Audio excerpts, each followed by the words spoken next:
Hi, I'm Diana Giselle Yanez, host of Highly Sensitive Money. I'm a money coach, certified financial planner, and highly sensitive person who brings money and social justice together. I grew up questioning why we have poverty in a world that can provide for everyone. In this show, I chat with highly sensitive people on how they handle money and with money experts on how they cultivate social justice in their work. Join us as we explore money and sensitivity while honoring that all of our well being is connected. I'm thrilled to welcome a guest whose creative spirit is as boundless as her impact on the world, Valerie June Hockett. Valerie is a multifaceted artist whose work spans genres and mediums. From her Grammy nominated music to her best selling poetry and children's books, Valerie's art is a testament to the power of creativity to heal and inspire. In this conversation, Valerie generously shares how she's balanced pursuing creative projects while taking care of her financial needs, and how her approach is a response to the financial ups and downs she grew up with. We'll delve into Valerie's unique approach to integrating social justice into her work, her strategies for nurturing creativity, and her personal experiences with managing sensitivity in a world that often can feel overwhelming. Whether you're a creative soul seeking guidance or simply curious about the life of an artist who's making waves, this conversation is sure to resonate with your own journey of finding harmony in a complex world. So join us as we unpack the rich tapestry of Valerie's life and work and discover how embracing our sensitivity can be a strength. Welcome, Valerie, and thank you for being here. Welcome, Valerie, to Highly Sensitive Money. I'm really, really excited to have you here. Thank you. I'm thrilled to be here, Diana. And so, Valerie, I've known your work maybe like 5 or 6 years, but I know that you've been doing this for maybe 20 years, 25. Yes, about 20 years at least. Can you share some about your work, like with the music, the poetry, the activism, just to give people a taste of who you are who may not be familiar with it?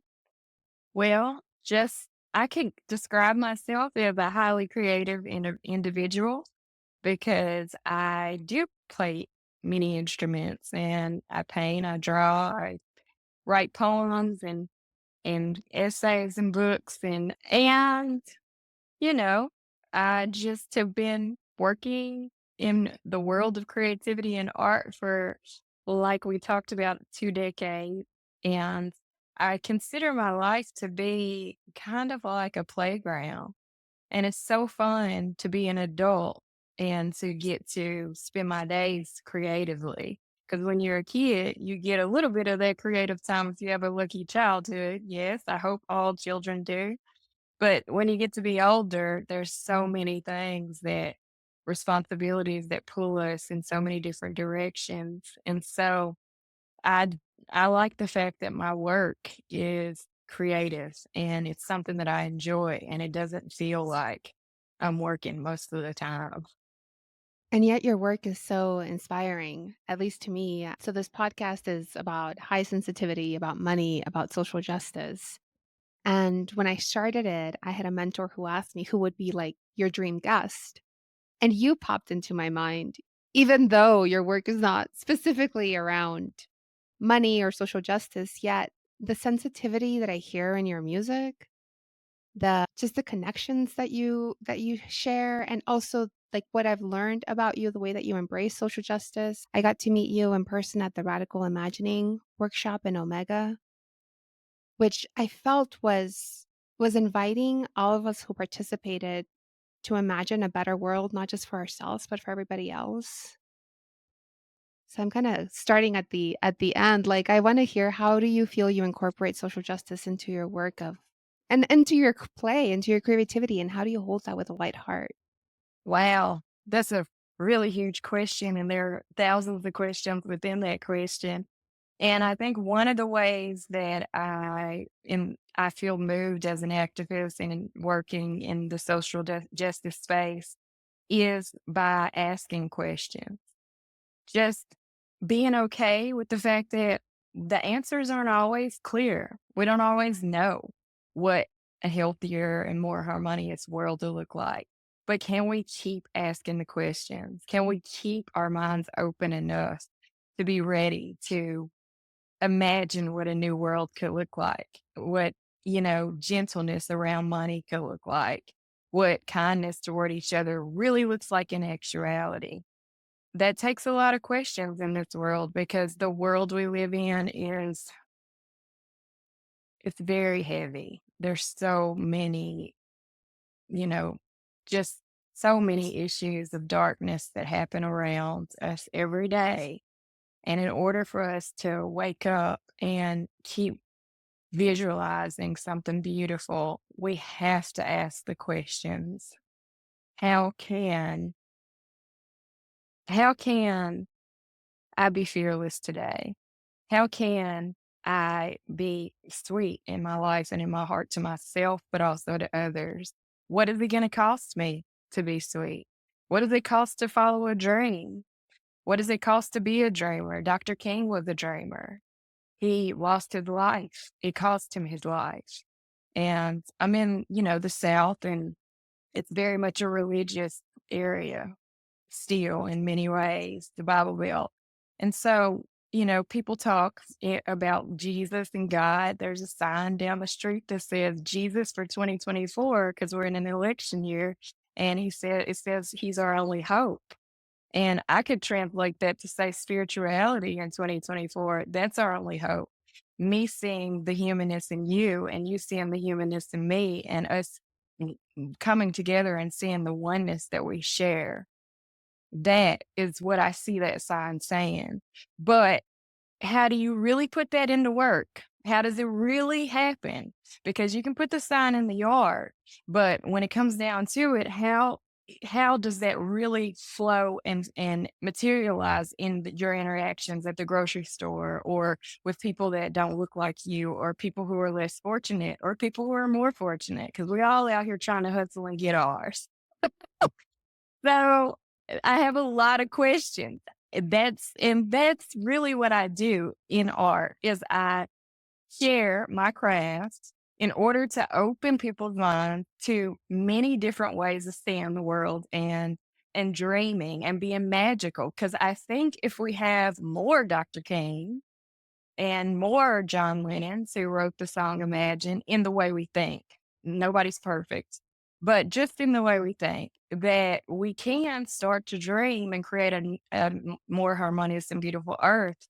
And I also look at the power we have, all the things that are man made that we have, that we experience, were first just a thought. They were just a dream, just like having a spoon, something to eat with that's carved like a spoon. Someone thought, oh, let me just put a little dip in it, put a little bend on it, and then I can eat this. You know, all these things we have are man made. So our dreaming and our thinking and our imagination space is where the things that are man made come from. And if that's the case, then it might not seem easy to create a more harmonious and peaceful earth, but one dreamer at a time, collective minds come together and that starts to be the reality. So dreaming is really a great responsibility. It can cost you your life. It can cost you more than money. And it is something that's so underrated as a superpower. Imagination and wonder and creativity. Being able to follow a dream with my life and going from working my many jobs to working the job that I want to work, that transition was my personal experience in the art of dreaming. I wanted to see what that looked like in my body, in my life, with my days of my life. I wanted to, because it's one thing to say, "Oh, I really wish I had a paddle boat so I could go across the pond." Well, okay, how are you gonna get it? Like, what's the plan? You gotta have the extra money. You gotta have this, that, or the other. All these things have to come together. That's a small, kind of dream. So everything that we have here that we're experiencing is a dream, and we dream for each other too. So dreaming is really powerful. And that is my form of current activism is using the imagination to show people that that's currency, you know?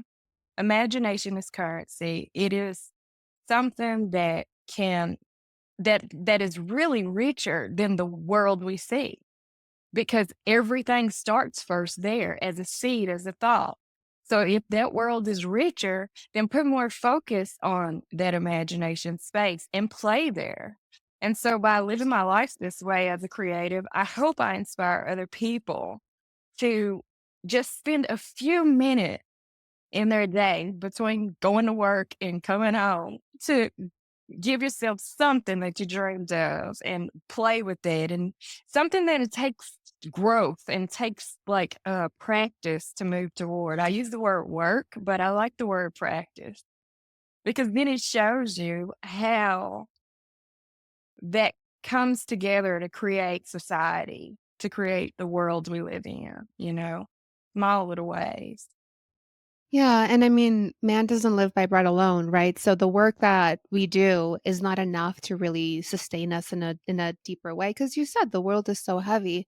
Like one thing I remember being impressed by at the Radical Imagination at the workshop, I bet 80, 90% of the people there had activism as part of the work that they did.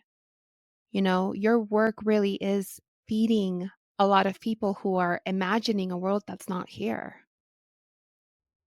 And I love that you said that. I didn't even think about that. But if I can be the one who keeps our activists, one of the many artists, because there's a lot of artists who do share their craft the way I do. But if I could be one of them who keeps an activist going that day, who is creating a kinder and more beautiful world, then let that happen. I want to be that person who is inspiring.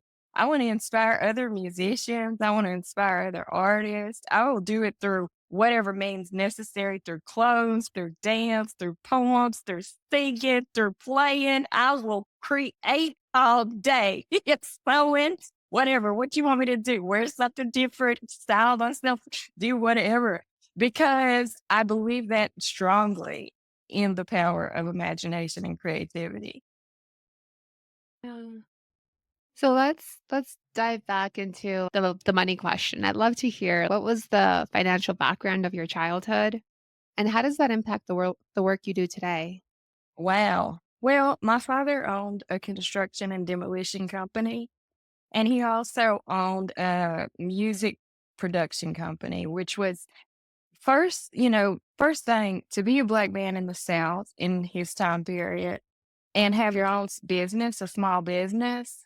That was not easy. It's not easy for small business owners generally in many cases, but when you have a lot of obstacles against you just because of your race, there are all these other challenges on top of that.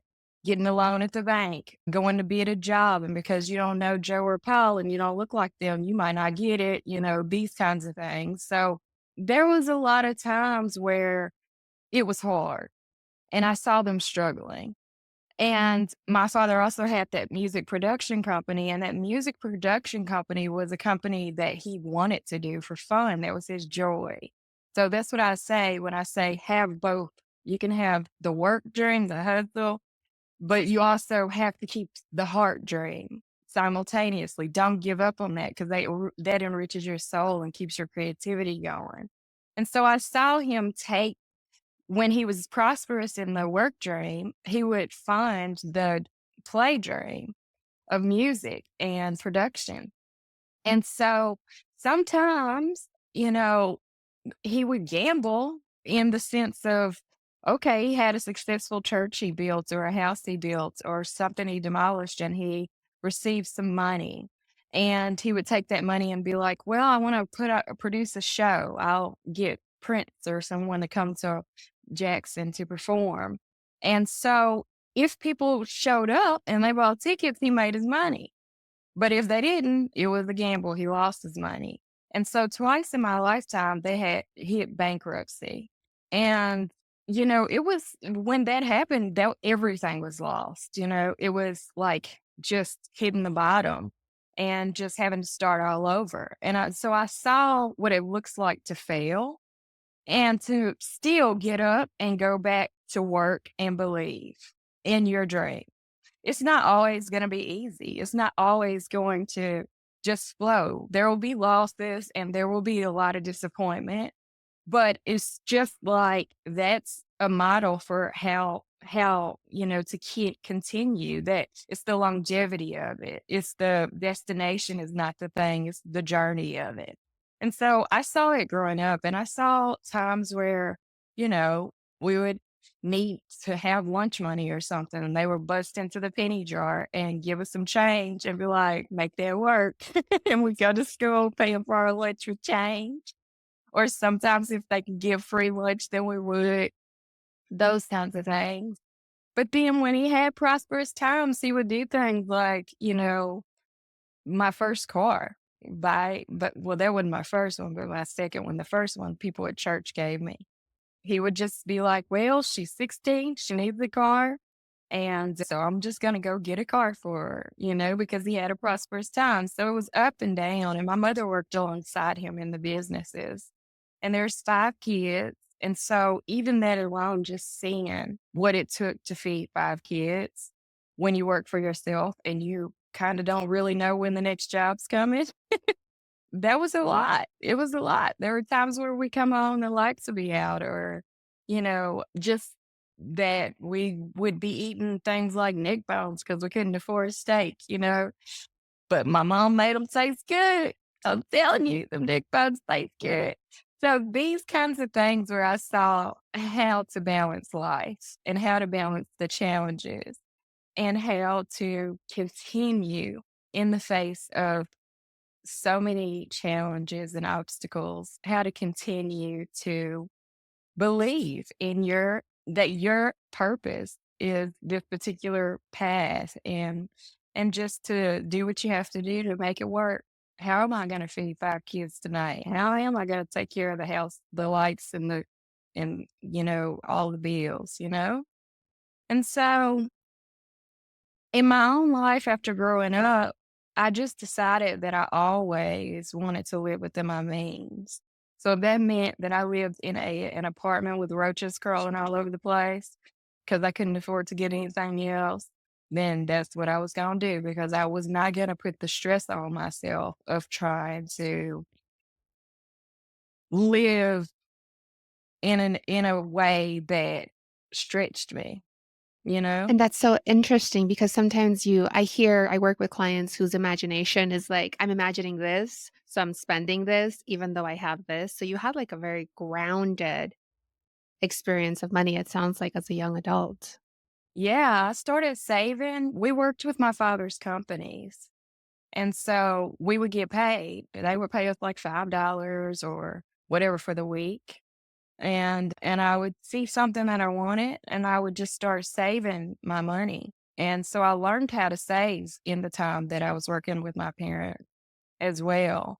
And I learned that I didn't want to take my money and, gamble it on anything until it was the right time.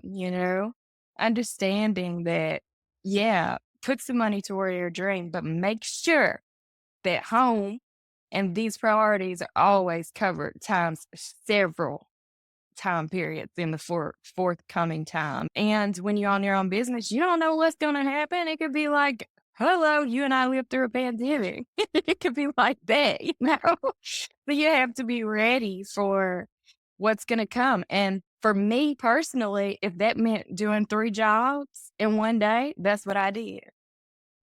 A great example of what it must have been like to have to work those 3 jobs in order to get her artwork going is her really wonderful song, Working Woman Blues.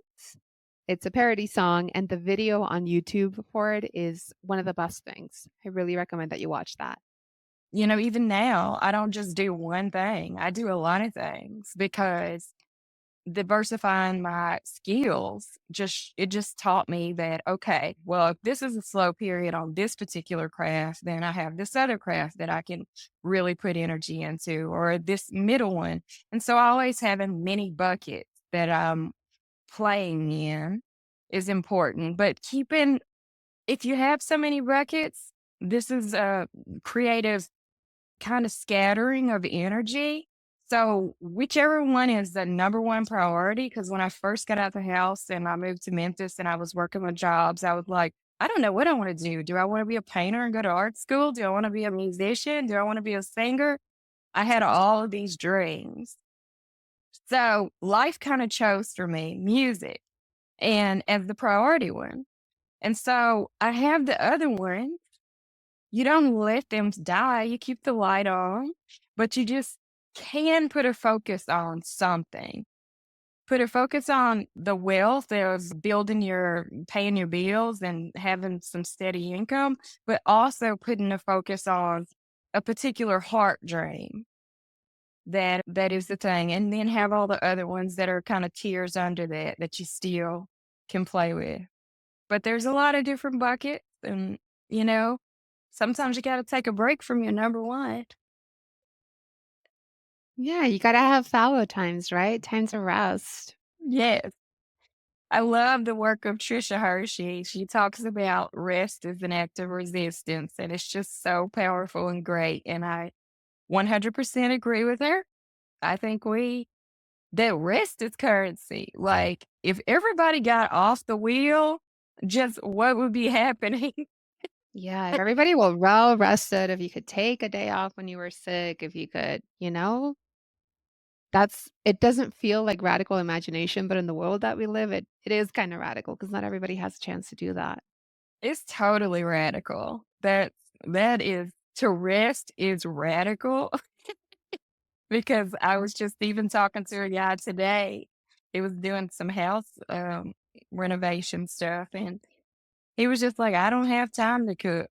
Well, I mean, that's the world we live in where we are working and we are going and we don't have time for little things like that we need, we need to make time to make a beautiful meal for ourselves. And it's hard to really carve that time out and say, okay, I have all of these goals and dreams and priorities, but another priority is my rest. Your rest, your health. I remember the first concert that I went of yours, you talked about cleaning houses in Memphis, coming back from a concert in Paris. And I just am so like, one of the things that gives a little bit of light on this is you said, like, even when the times were good, you didn't gamble ahead of time. So, like, here you did something that I don't know if that was your first time that you were giving a concert in Paris, but that's amazing. That's gonna be a dream come true for a lot of artists. And then to come back and say, "But I'm still gonna keep doing the work that I was doing." I'd love to hear a little bit of, like, what was that like for you?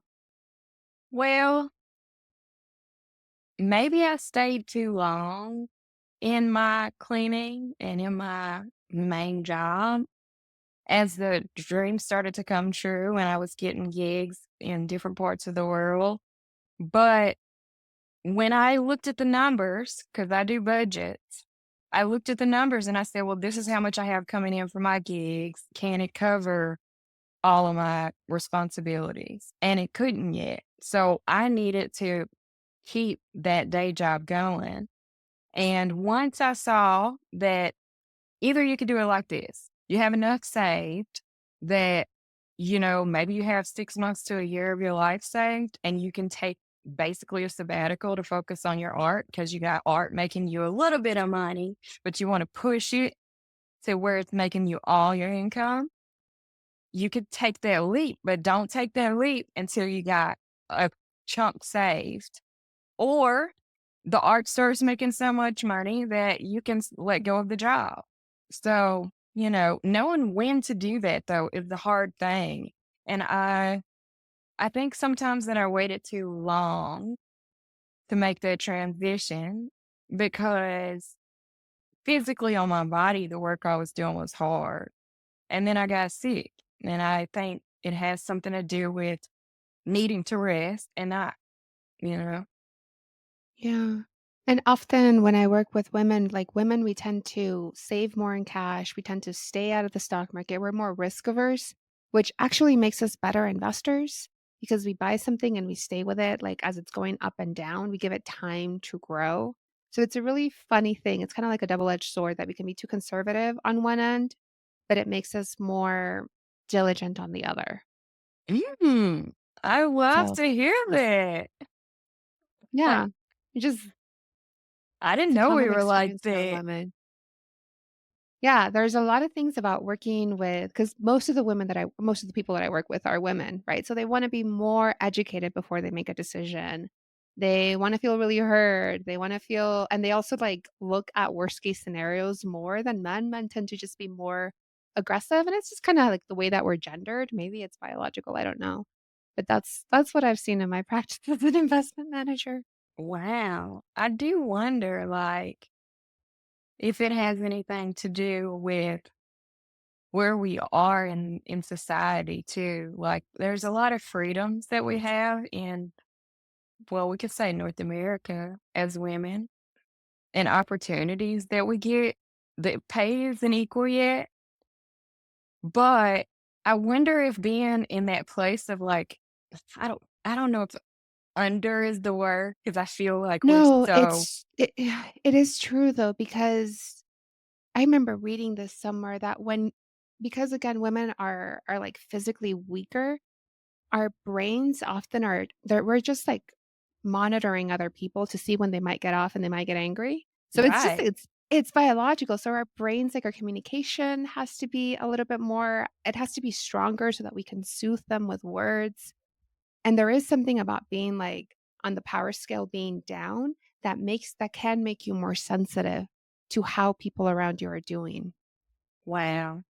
I really like, I was watching a show and there was a kind of like the son was, he inherited his father's will in the show, and the father kind of wasn't ever really pleased with anything that the son did. He was always complaining, "Oh, well, you never had to work a day in your life, and everything's been given to you, and you're just so you don't know anything about the real world." Constantly, just throughout his life, he was maybe in his 40s by then, and saying things like that to his son, and the son went and got a job, just working in the community and something, and his father was surprised that he went and got a job working just, like, kind of in a rough area of town, and the son said, "I'm learning humility. I'm learning so much. I'm learning, about other people and their needs," and, I think that that's an interesting way to look at, we think we have so much, but what do we really have in heart and soul is my question. I have a lot of questions.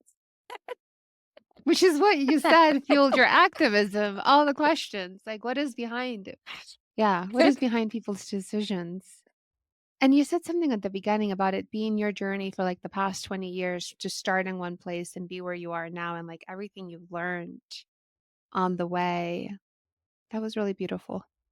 Well, I feel like that kind of like experience, the essence of that experience is something that you can take with you when you leave the body. That, you know, it evolves, and these are like virtues and skills of the spirit that you can kind of learn through our actions that we have to do in life. But when we get to another realm and another realm and another realm, these certain things about our personalities that have shifted stay with us when we go to these other realms. And, I know that sounds crazy, but I don't think this is it. I think there's a continuance of sort, and that what we learn through our interactions and the way we live, the spirit of that goes forward.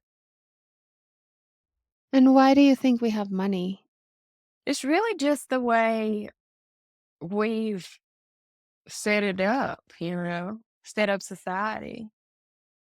Like I was doing a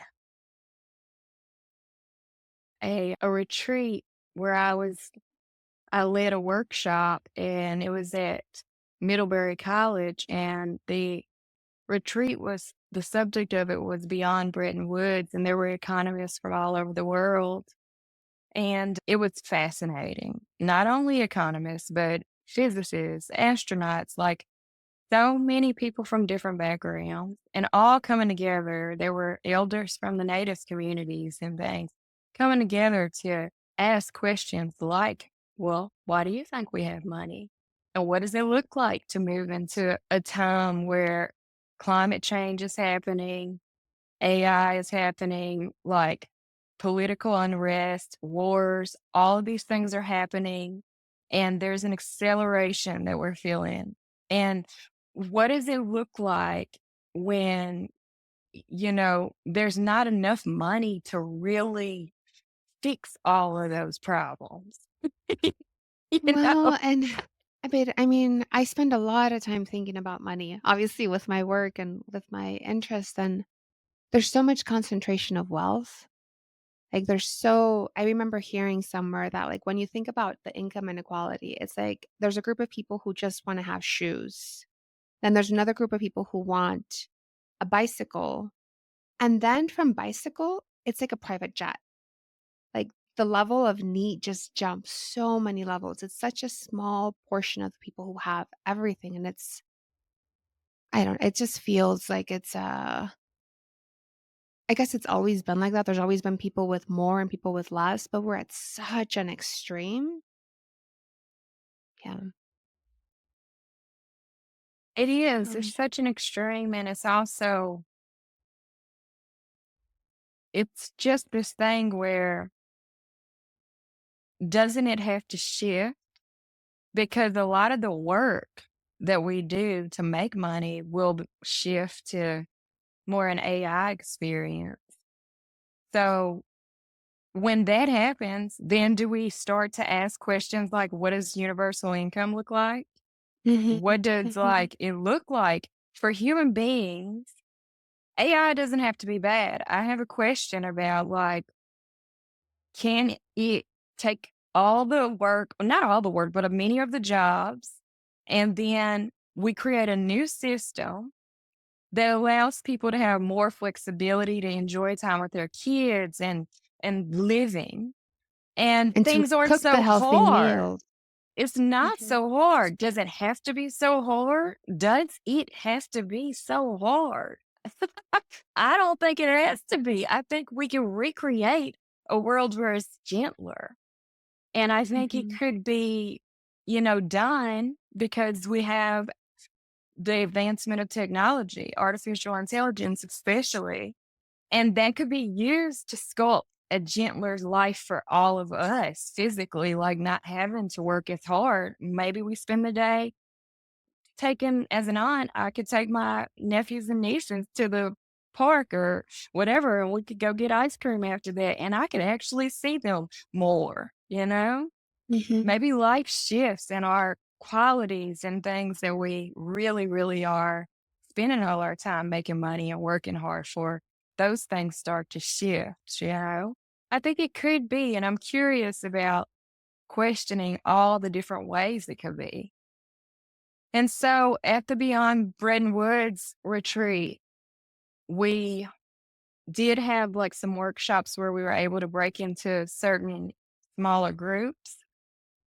And there were people from like Bangladesh and Africa and North Carolina, so many different places.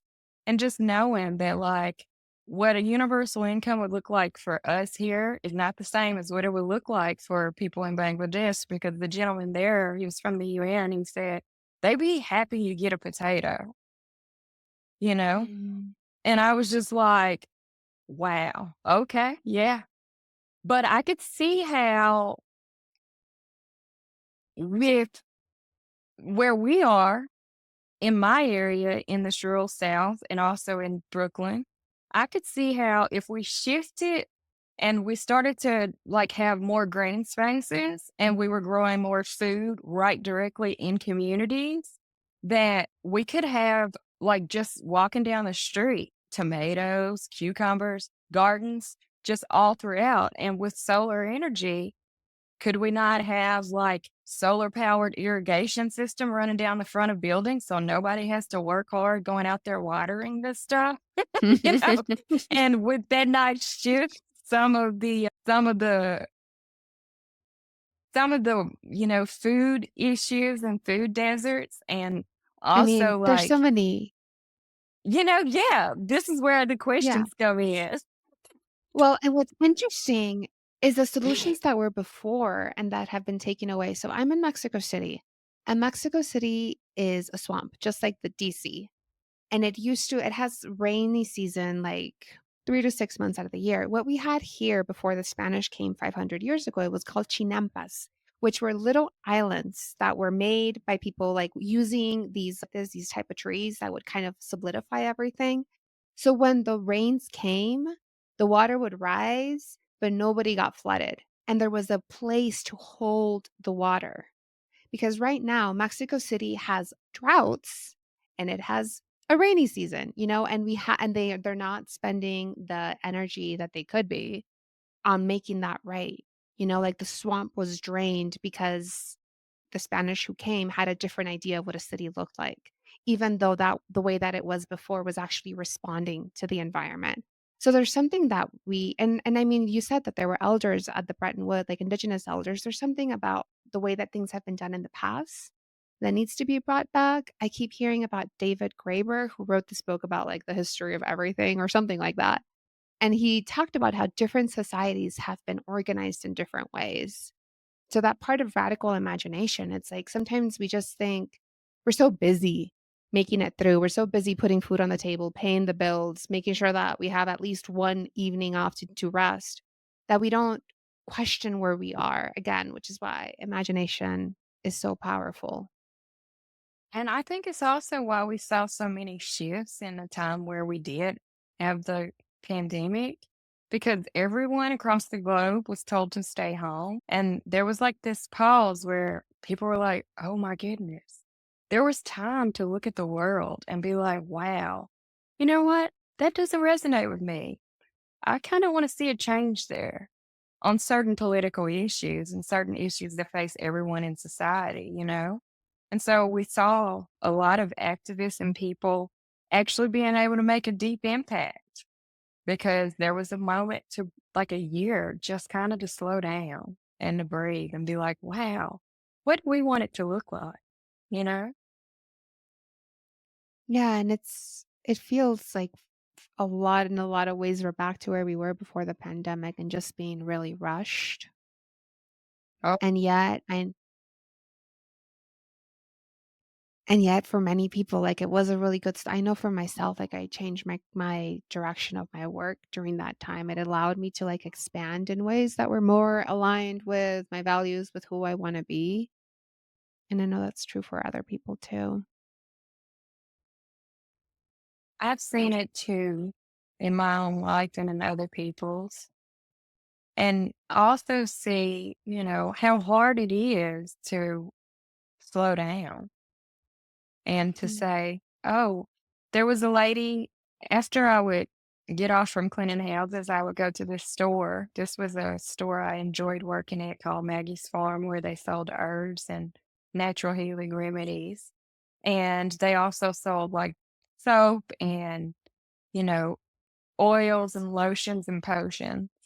And so it was similar to a chain that we have here in the States called the Bath and Body Works, but it was before Bath and Body Works ever existed. It had been there for over 30 years. And I said to the owner one day, I said, why don't you franchise? People love this place. You've been going for 30 years and you still got people like you like doing so great. She said, I have enough. I have everything I ever wanted. I have everything I need. I'm happy. Quality over quantity. But I think what we find in our life, if you're a musician, you want more awards, you want more fans, you want more likes, you want more, if you're a doctor, you want more money. If you're like, whatever it is you're doing, you want to get more and have more. And it's just kind of like, when are we in a place of enough that I'm happy with where I am? And it's a beautiful space. And it gives me time to have a quality, not always wishing for more and going for more. So what's the balance? Because I like the idea of expansion, but I also like the idea of being in a place where you're like, I have what I need and I'm grateful, you know? I think a lot about when we want like, if you have physically enough and you're working for more, I often wonder, like, what the motivation for more is. right? Is it because you want more status because you have low sense of self-worth? Is it because you're trying to make someone proud? Is it like or is it because you actually just wanna try a different type of art, right? Or you want a different type of stability, or maybe you want more because you wanna take 3 years off for a sabbatical. Like, just, like, questioning questioning our motives, being really clear on it, especially around money, because like, money, sex, these are things we don't really talk about, and yet we're supposed to know how to do, and there can be so much shadow that gets, like, stuffed into these areas, a lot of shame around, like, talking about it, but I do think a lot about how balancing that desire for like, balancing having enough with still expressing your who you are. So I'm Quaker, and as Quakers, we say that everyone's like a divine expression, that everyone's an expression of the divine. And like it would be wonderful if we lived in a society that like emphasized helping people express their divinity, right? Express themselves, their creativity.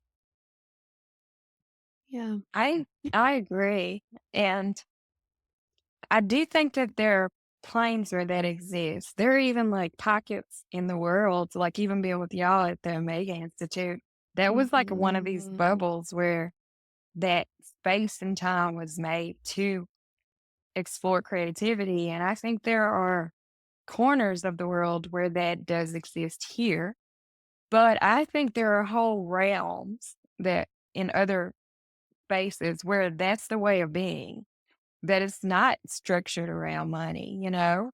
only. Yes, there's trade and there's money and like different interactions, but and that's what I was meaning about the things that you learn when you're working in a dream space and doing your heart's work that can go with you because it'll go with you to those kinds of realms.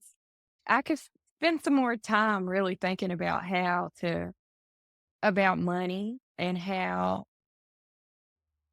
to have a really, really positive relationship with it and be able to find the right words to say around it because I have a few thoughts which I've shared with you, but I think this could be a full 5-year study at least. Well, I have book recommendations if you want. Oh yeah.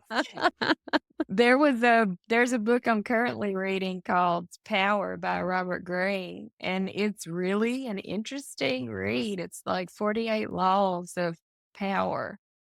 And I don't like it's a lot of it is shocking to me in some ways because I just don't think so many different layers of trying to seek power.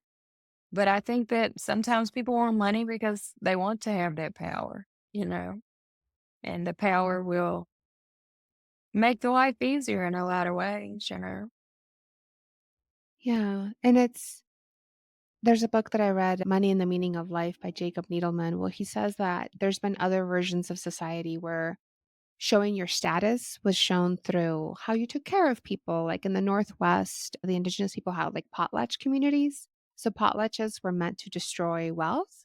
It was a time where you would give, like the person who gave away the most had the most status, just a completely different setup. And and he says that the society that we're in right now, the version that we have, money is the main way to show people that like you've made it. And yet a lot of the times it's like it's an empty win. Right? If you've made it at the expense of your health, if you've made it at the expense of relationships, at the expense of other things, you often don't pause and question it.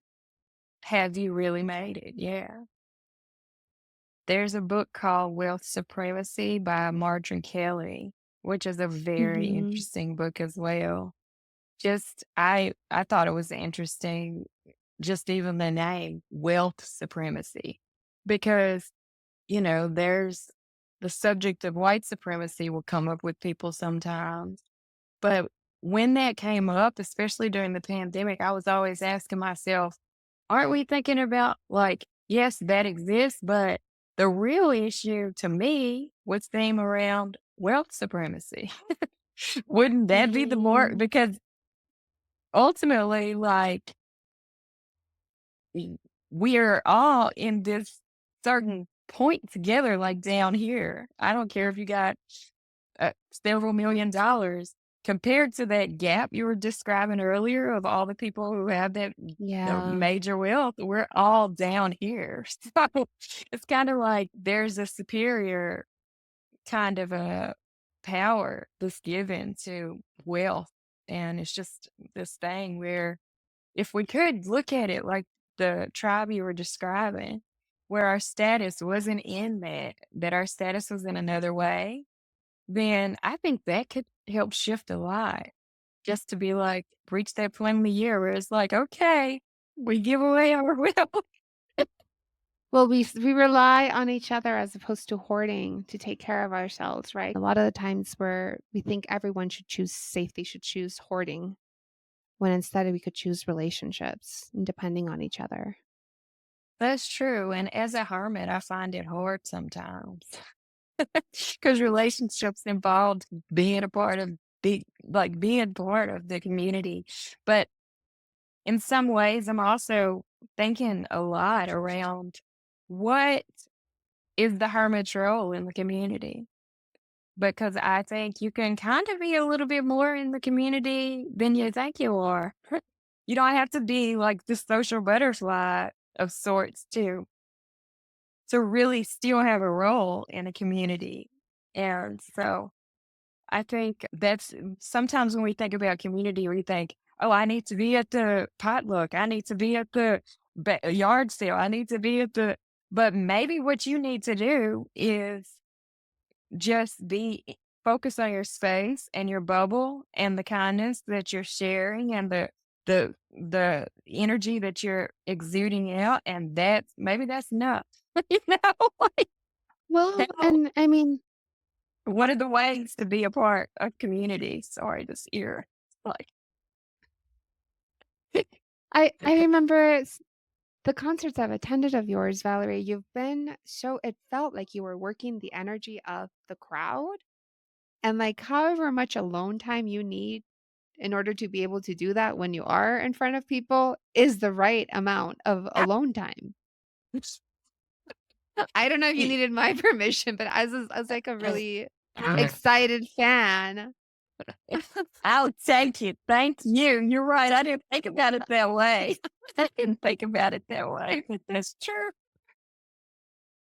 And also, again, going back to the workshop Radical Imagining, you co-led it with 3 other people, Oh, yes, right? there was community, and these are it's funny because Sarah Walco is a sculptor and artist, and she also works many times in the community, even in prisons, taking art to prisons and to students who don't really have art programs in their schools and things. And same with Jacqueline Suskin, she does it with her poetry. And Aisha Ophelia, she does it through her writing and through just she has so many different layers that she works through, but she just has a new book that she released as well. And so I've been observing and friends with these women for many years, and we don't see each other all the time. We might see each other once a year, once every 6 months. But I know that in their space where they are, I know Jacqueline's going to schools and teaching students the power of poetry and how poetry can, shift your energy and help you be more mindful and maybe even prevent some of the tragedies that we see in our school systems here.